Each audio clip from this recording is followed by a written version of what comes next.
성도들 중에는 자신이 아는 성경 구절이나 신학 지식으로 다른 사람에게 조언을 해주는 이들이 간혹 있습니다. 모든 경우에 그런 것은 아니지만 이들은 종종 때와 상황에 맞지 않는 말로 사람에게 상처를 주고 하나님의 영광을 가립니다. 여러분, 함부로 조언하는 습관은 자신이 남보다 낫다는 우월의식에서 비롯됩니다. 어떤 경우에는 자신의 개인적인 신앙의 체험, 환상이나 꿈을 통해 경험한 것을 상대방에 대입하여 조언하는 매우 위험한 발언을 하기도 합니다. 그러나 자신이 경험한 신앙적 체험이 모든 사람에게 일반화될 수 없다는 사실을 우리는 기억해야 합니다. 우리는 계속해서 엘리후의 말을 살펴보며 우월 의식을 반드시 버려야 하는 이유를 배우게 됩니다. 엘리후는 자신이 욥의 세 친구들과는 차원이 다른 지혜를 드러낼 것처럼 말을 시작했지만 사실 전혀 다를 것 없는 주장을 늘어놓았습니다. 또한 하나님의 성품에 대한 심각한 오해를 낳기까지 했습니다. 이제 계속되는 엘리후의 주장을 보며 아무리 세월이 흐르고 새로운 세대가 나타나더라도 인간이 가진 지식은 새로울 것이 없다는 사실을 우리가 보게 됩니다. 다만 한 가지 엘리후와 욥의 세 친구들의 주장에는 큰 차이점을 발견할 수가 있는데 이는 엘리후가 자신의 말만 계속 이어간다는 것입니다. 엘리후는 다른 사람의 말을 듣지 않고 계속 자신의 주장만을 늘어놓고 있습니다. 이처럼 다른 이의 말에 귀를 기울이지 않는 태도 자체가 엘리후가 지혜가 없음을 스스로 드러내는 것이기도 합니다. 뿐만 아니라 그는 지식을 먼 곳에서 얻었다며 하나님께 자신의 의로움을 드러낼 수 있고 자기 말은 결코 거짓이 아니라고도 주장합니다. 3, 4절 말씀입니다. 내가 먼 데서 지식을 얻고 나를 지으신 이에게 의를 돌려보내리라.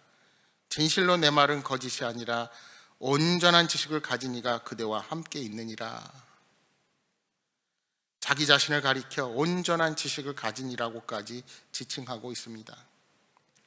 이는 모두 엘리후라는 젊은이가 비웃음의 대상이 되고 있었음을 짐작하게 하는 대목입니다.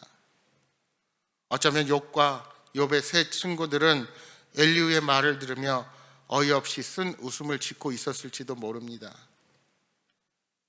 엘리후처럼 자신을 지혜롭게 여기고 다른 이들의 말을 듣지 않으려는 태도는 그 자체가 자신의 어리석음을 증명하는 것임을 우리는 명심해야 합니다. 이렇게 자신의 주장만이 옳다고 생각이 들게 되면 말이 많아지고 상대를 가르치려고 들기 쉽습니다. 이러한 태도는 내가 너보다 낫다라는 의식을 전제로 합니다. 그러나 바울 사도는 빌립보서 2장 3절 말씀에 오직 겸손한 마음으로 자기보다 남을 낮게 여기라고 우리에게 가르치고 있습니다. 그렇습니다. 하늘보다 높으신 예수님도 우리와 같이 낮아지셔서 죄인과 동등한 취급을 받는 길을 묵묵히 걸으셨습니다. 우월감에 젖은 사람은 상대에게 공감하기 이전에 자기 지식을 전달하기에 바쁩니다. 참으로 안타까운 모습이지만 본인은 쉽게 깨닫지 못합니다.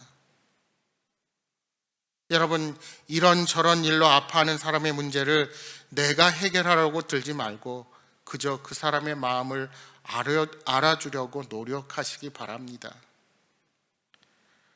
5절 이하 7절 말씀입니다. 하나님은 능하시나 아무도 멸시하지 아니하시며 그의 지혜가 무궁하사 악인을 살려주지 아니하시며 고난받는 자에게 공의를 베푸시며 그의 눈을 의인에게서 떼지 아니하시고 그를 왕들과 함께 왕자에 앉히사 영원토록 존귀하게 하시며. 엘리후가 묘사한 하나님은 강하고 의로운 분이십니다. 여러분, 사람은 강한 동시에 의롭기가 쉽지 않습니다. 강하면 편법을 쓰기가 쉽고 의로움을 지키려면 강함과 결탁해서는 안 됩니다. 그러나 하나님은 전능하시고 동시에 의로우신 분이십니다. 하나님은 악인을 물리치시고 고난당하는 자에게는 공의를 베푸십니다. 하나님을 의지하며 신뢰하는 자를 왕과 같이 높이시기도 하십니다. 그런데 문제는 엘리후가 어떤 맥락에서 이러한 이야기를 하는지가 중요합니다.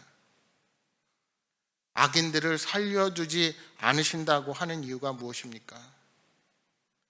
마치 욥이 고난받는 이유는 의롭지 않기 때문인 것을 말하고자 함 같습니다.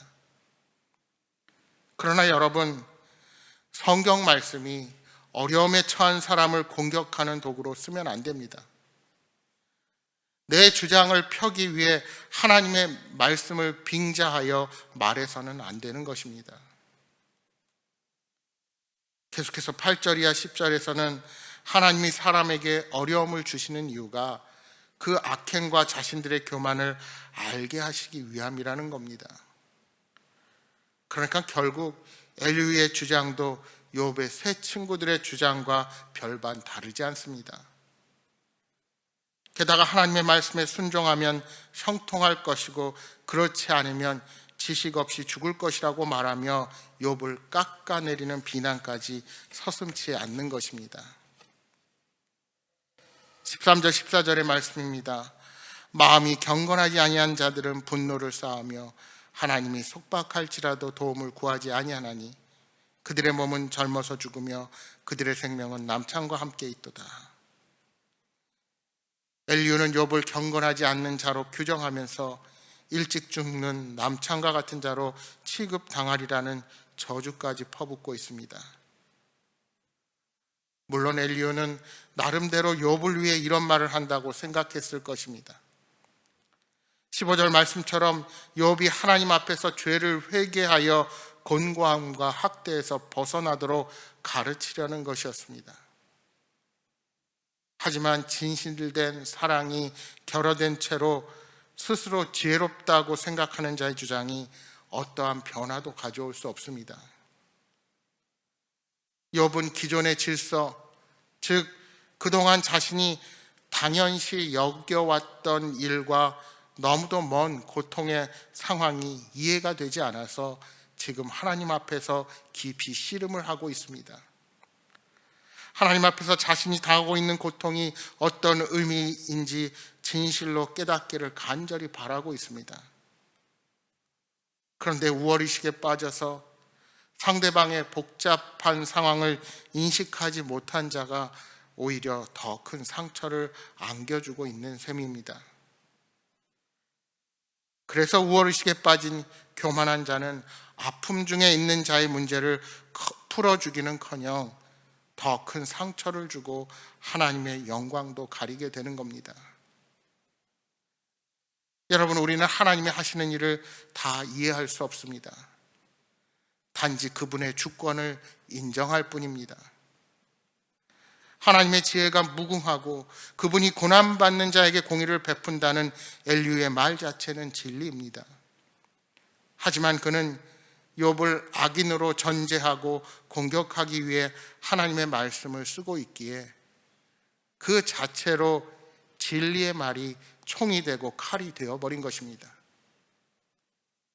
내 자신의 의를 드러내기 위해 주변 사람들에게 칼을 꽂지 마시기 바랍니다. 내 자신의 의를 뽐내는 교만에 빠지면 올바른 성경 말씀도 잘못 인용하여서 내 주장을 관철시키는 도구로 쓰게 될 뿐입니다. 사랑하는 여러분, 하나님의 말씀은 사람을 살리는 데만 써야 합니다. 오늘 하루도 우리를 구원하시기 위해 겸손하게 인간의 몸을 입으신 예수님의 사랑을 따라 살아가시는 여러분 모두가 되시기를 주님의 이름으로 축복합니다.